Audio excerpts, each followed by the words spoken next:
the Power of Love with Leslie Sharon Kiwobo. Leslie is a woman of big faith, believing deeply that with God at her right hand, all things are possible. And for you too.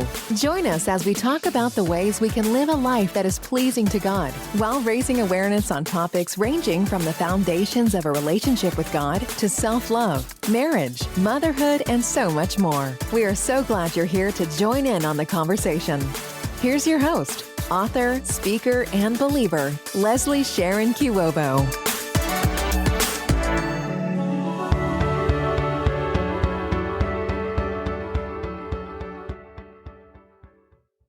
Hi fam, it's your sister and friend Leslie. First of all, I'd like to wish you all a happy new month. The time just keeps speeding. Honestly, because I have so many things going on, it just doesn't seem enough. Now, before we get into this week's message, let's talk about the last episode very quickly. I really hope this message has been a blessing to you and that you feel encouraged, blessed, and revived, or are at least progressing towards it. I am totally aware that it can take some time, but it's the little things that you do that'll make you want it more. As we just kicked off a new month, I think it would be appropriate to talk about a shift. Now, for some of us, it's that time of the year after a little summer break, we're back to switching gears as we're getting back to our regular school routines. Now, this can be from a parent perspective, which is my case, but also from a student perspective, which is, for example, for my kids. I am big on planning things in advance. Now, in the summer, I enjoy not to have strict schedules. I still plan in advance, but I leave more space to tweak things here and there, depending on the weather, depending on how I feel, and so on. So now I'm back to what I'm used to, and on one hand, I'm super happy, as I feel that now I have that space to let my creativity flow again. On the other hand, it's already stressing me out. I just feel like I keep running up and down constantly, and sometimes it's as if I can't catch a break. But yeah, on a serious note, when I think about it, all the things I be doing day in and day out, I really couldn't do it without the Lord renewing my strength every day. While it's taking a toll on me physically, mentally it can be a heavy weight to lift as well. But when I'm in a good headspace, the rest doesn't feel as loaded. In our home, September is a huge transition because before that, we were a couple of weeks actually taking things easy. And now suddenly we kind of have to pick up the speed again. And it feels as if we are rushing every day. So for me, it's really an understatement, to say the least, if I have to think about September, because it just feels as if the remainder of the year is just flashing by so quickly. Now, with that being said, today I want to shift things a little bit. But before that, what is a shift exactly? And now a shift, it's a move or a cause to move from one place to another one. So when we talk about a divine shift, it's a supernatural move from one place to another one, a slight change in position or direction, the supernatural act of putting one thing in the place of another one or changing the place of a person or a thing. Now, what happens is that a divine shift will cause a supernatural advancement and possibly an upgrade in your spiritual, mental, emotional, physical, financial, career, character, and behavior status. I don't know about you, but I can clearly sense when I'm transitioning from one season to another one. As for example, the past season, I've been going through a season where I was working on my character more in preparation for this new season I'm about to get into. Now, there are certain signs that can give you a clear indication on what type of season you are going through. But if you're unsure, my first resource is always prayer. Now, let me give you an example here. Let's say you're in a waiting season. You'll notice every time you try to jump ahead or look to make things happen, it can seem as if those particular things you want or need are far away or impossible to achieve. Now, here is where I want you to pay attention, because sometimes people tend to confuse the waiting season just with failure or thinking that something wasn't meant to be for them. It could be, but as I said earlier, my first resource is always prayer, because through prayer, I understand where I am and also where I'm supposed to go. While God has made certain promises on your life, when you're in this waiting season or a moving season and you do not understand that, potentially it can cause delays. To be clear though, if something is destined to happen, it will. And there's no doubt about that. I'm just trying to say that there may be various factors involved. For example, if you remember in the book of John 5, there is a story about a pool in Jerusalem where sick people were gathering, waiting for the water to move. Now, an angel would come down, which would cause the water to stir, and if somebody would go in there at that specific time, they would be healed. Now, there was a man who was ill for, I think, over 30 years, and he kept missing that water move. Now, thankfully, this time, his story would end up differently because Jesus was also in town. Now, what I'm trying to say here is that the healing was part of this man's story. He wasn't maybe as alert to get in the pool at time, but nonetheless, God still healed him. It was just differently. And here what I'm trying to say is that the promise stands, but sometimes we can experience delays. And some of us are still sleeping on our blessings. And I want you to wake up.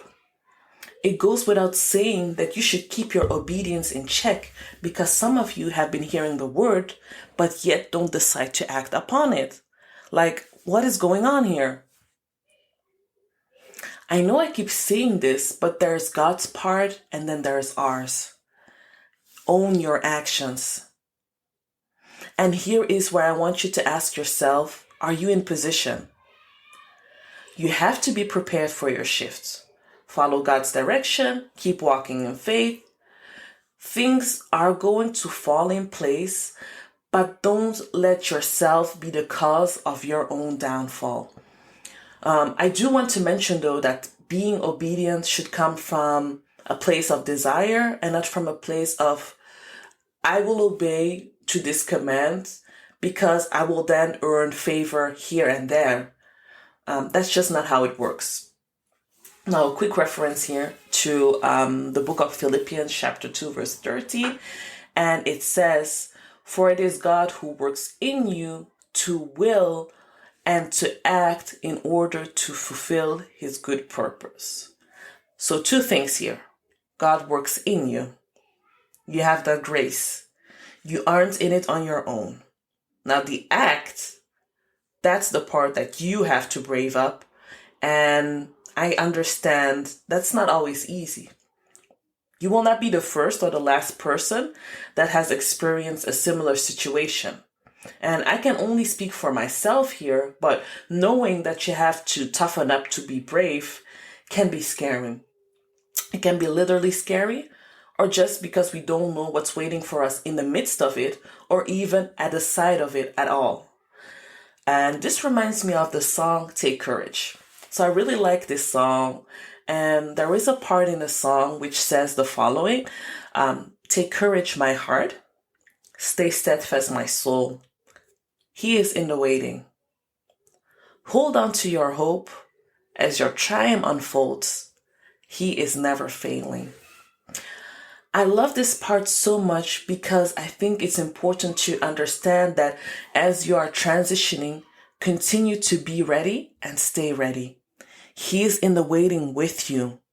Don't give up on your hopes, because you will triumph and God never fails. The overall experience of your victory may not look how you would have expected, but the outcome is wonderful. And Luke 8:11 says clearly that God's word is a seed. Now, once it has been released upon your life, or once it has been planted, it will grow and develop in the fruit it was intended to become. And I believe that applies to you as well. And I know that sometimes we can feel as if God has failed us. But beyond all of that, there's something glorious to behold. And I truly believe that's God's plan of your salvation. Am I making sense? I don't know what you're going through at this time, but I believe that some of us are heading into a reaping season. Your seeds are getting into a blooming season, and it's time for you to start running with it. Get the most out of your harvest. Don't let this opportunity go to waste with a risk of having to double your efforts and wait longer because of your distraction. I've always been told that while you're sleeping, your opposition is plotting how to undermine you next. So don't give them the ammunition to make it easier to hold that against you.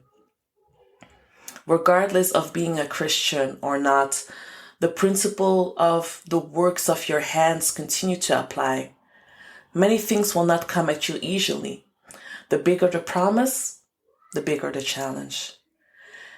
If you feel that you are facing challenges that are too big to handle, know that the glory is even bigger.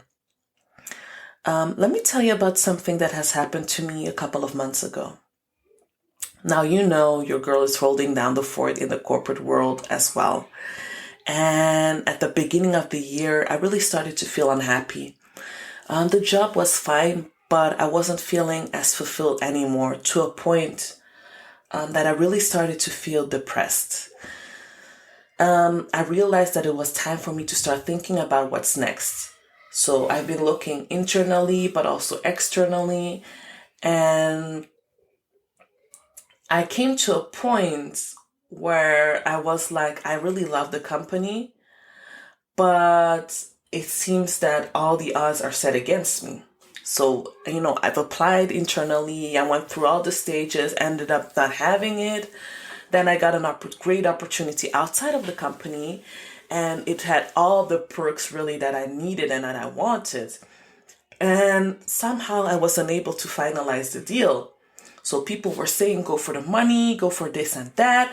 And when I finally was about to say yes, my dad passed away, and this just changed up everything. But I was really grateful. I didn't make any sudden moves right at that specific time. I guess in a way, it was maybe God speaking to me and letting me know that it's not the right time and that he had something else prepared for me. So once I came back after, being on leave, I continued my usually day-to-day activities. I was checking every day to see if anything new came up, but really nothing interesting came up. So I was really crushed because I started to believe that there wouldn't be anything out there for me at all. I cried about it, but I continued to search.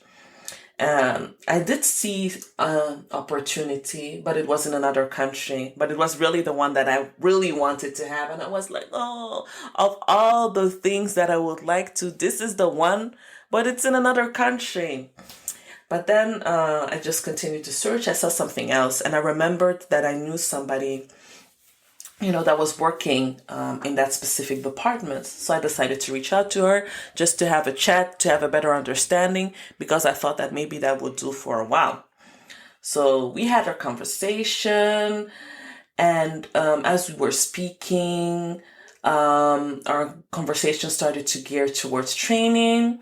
And, if you know me very well, you know that I'm passionate about helping people, supporting people in general, but also in their learning journey. I just really thrive on helping. That's like one of my superpowers, if I could say that. And she then told me, look, I know somebody who could help you maybe pinpoint certain areas better. And I went to talk to that other person within that department, and she told me, she asked me about myself and everything. And then she told me, well, it's so funny that you just reached out to me in this specific moment because we actually have an open spot. Now, it turned out that that open spot they had was the one that I was looking at earlier. But as I mentioned earlier, it was in a different country. So as we were speaking, I was like, oh yeah, I saw that role and everything, but I saw that it was in another country. So I don't think that it's a possibility for me to try it out at all. And she was like, no, look, it should actually be open to anyone within the company. Just let me have a look and verify it with management, and then I'll get back to you. And she got back to me, and she said like, no, you could possibly be eligible to apply, so just go for it. And then I was like, okay, let me just do it. Now, to make a long story short, I shot my shot, and I made it.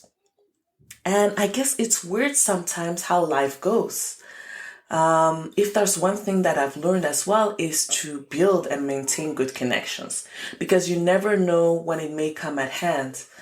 That person that you just are passing by every day may be the same person that can lead you towards your blessing. And I think it's always good to treat others the way that you would like to be treated yourself.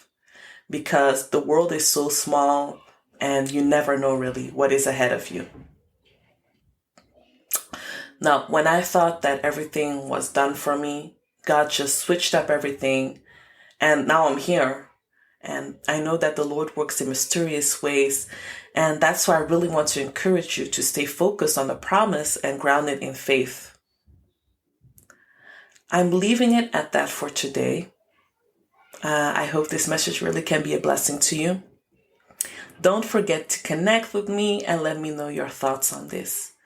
As much as I enjoy to share my perspective and experiences, I enjoy even more to learn from you.